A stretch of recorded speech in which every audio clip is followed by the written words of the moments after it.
What's happening, folks? Welcome back to the channel. It's starting 11 prediction time once again, this time for the game at Dens tomorrow against Dundee. It's another game where we've only had a 3-day turnaround from Dingwall on Saturday, so the game's still coming thick and fast through the month of January. A lot demanded of the players, a lot demanded of the supporters as well, who I said on Saturday deserve great credit for making that trip up there. Difficult enough just going up there from Glasgow and the surrounding areas, but I think people travel from all over the place to get there as well. So that shows you the commitment of supporters. And again, in a month like this, where there's so many games, always turn out to back the team. I thought it was absolutely brilliant. Dundee tomorrow. They obviously in the last game had the 1-1 draw against Rangers at Dens. They've had an up and down season, very inconsistent, much like the rest of the league. They did beat St Johnstone before they got that point off of Rangers. They're sitting eighth, couple of points off the top six, so there's not really much separating those teams if you look from even 10th or 11th up to 4th. There's really not much between the teams at all in terms of points. Everybody's really inconsistent. For us going up there tomorrow, still with a couple of question marks for fitness in key areas, we've just got to play in the same manner that we did on Saturday. I thought, given the conditions and the pitch, I thought we played very well, and considering we had our two best players of the season out, the wingers have been massive for us, Kuhn and Maeda. To be missing them both, I think we dealt with the game really, really well, and that's both Kyogo playing out of position and adapting well. Ida at times linking up the game well. Even Yang at times worked hard, huffed and puffed, still lacking that end product, but I thought he'd a pretty decent game all round, Yang. So everybody stepped up. A difficult venue. Again, we had to get the goals late to win it, but I thought it was a decent performance, and if we can bring that attacking intensity to the game tomorrow, hopefully we can be looking at another 3 points. Again, we're just keeping this consistency going.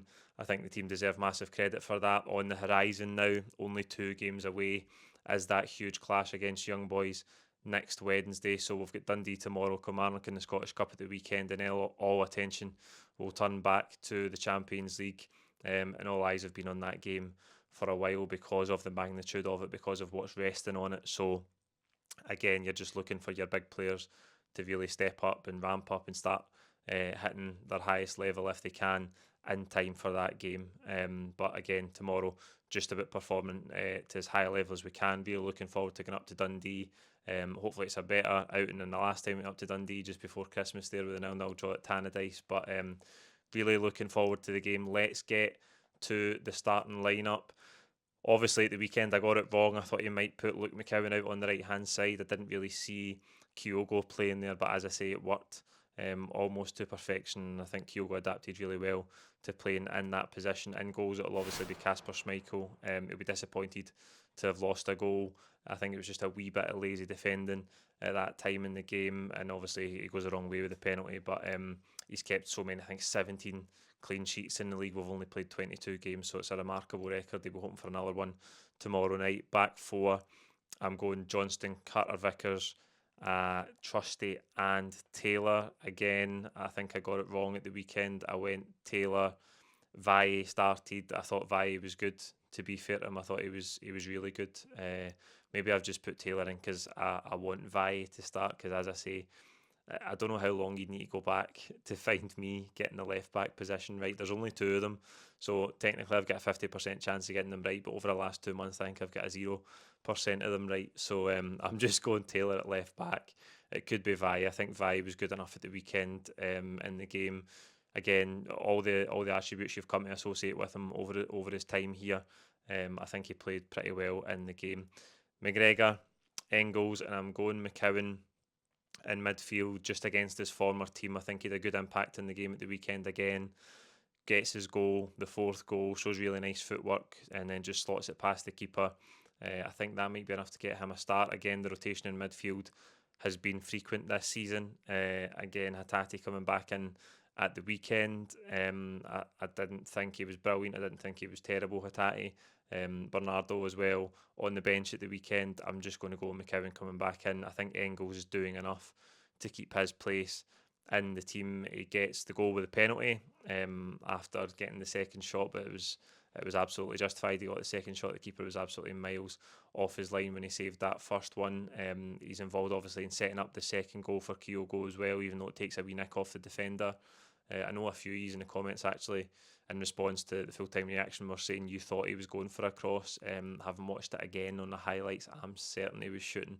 But who cares? It takes a nick and it ends up in the area where Kyogo can head it into the net. I think Engels is performing well. And again, thinking about this young boy's game, getting players in good form, he's been in good form his last 3 or 4 starts, and I think he deserves to keep his place. I'm going unchanged in the front three. I'm going Kyogo on the right hand side, Yang on the left, and Ida through the middle. Now I know Nicholas Kuhn is back fit. I just think if he's missed the game 3 days ago, is there a real necessity to throw him right back into the starting lineup for this game? There probably isn't, given how well the team functioned the other day with Kyogo out there on the right hand side. Maeda, Brendan Rodgers said they were going to give him another day before judging where he was at in terms of his fitness. Again, I think he'll probably just miss out. There's no need to be rushing him back with this lead we've got at the top of the table and the big games on the horizon. There's no need to be rushing guys back into the team who have played a lot of football, who are carrying an injury or trying to shake off an injury, sorry. So there's no need to rush Maeda back in. I think Yang, again, probably done enough just to keep his place. I know we want more from him, of course we do. Brendan Rodgers did quite a long answer about Yang today in the press conference, and it's clear we want more output from him in terms of goals and assists when you play out wide for Celtic. That's what you have to do. But I think he's done okay, considering I know that he's been here for a long time and we're still unsure about him. But Saturday was probably one of his better performances. So I think he might just keep his place as well. And Ida through the middle, a couple of shouts for Kenny last night. Johnny Kenny, I just don't see him starting at all. Again, Brendan Rodgers asked about him in the press conference today. Looks like it's just a case of seeing how he goes over this month and maybe giving him some minutes here and there, and then judging whether or not he might have to go back out on loan to get the minutes that he wants or to get more development from a Celtic point of view. I don't see him starting the game. I think either, yes, he's struggling in terms of goals, like Kyogo has been at times this season as well. I think his link-up was decent at the weekend. He's obviously involved in the build-up to the first goal. He's a flick round the corner, it produces a good save for the keeper as well, and then Kyogo misses the chance right in front inside the 6-yard box. So I think he was involved. I think his build-up play and his all-round play was decent enough. Yes, you're looking for him to do more. There is times when the ball goes up to his feet and you're looking for his touch to be cleaner, for his control to be much better, and sometimes in dangerous areas. He has a big chance, I think, at 0-0 at the weekend where Kyogo's played it through to him, or it's broke to him. Kyogo's dribbled and it's broke through to Ida, and he goes for that knee poor finish and it just hits the side net. You're looking for one of them to go in for him. I think it's 11 games, 10 or 11 games without a goal. On Saturday, I don't know if Saturday was the 10th or the 11th, but it's been a long time without a goal, and he could do a hit in the back of the net just to get that monkey off his back. He needs a bit of confidence. And while Brendan Rodgers says that strikers never need to score 40 goals a season in his teams, every striker needs to score goals of some kind because it does your confidence the world of good. And I think he does just in that place just now where he needs one or two to go in by any means necessary, whether it's off his knee or his backside, whatever it is, he needs a goal to sort of lift his head and get some confidence back in him. So that's the team I think the manager will go with. Let me know in the comments who you think will start tomorrow. Please like the video and we'll see you outside Dens tomorrow with the full-time reaction after the game. Cheers.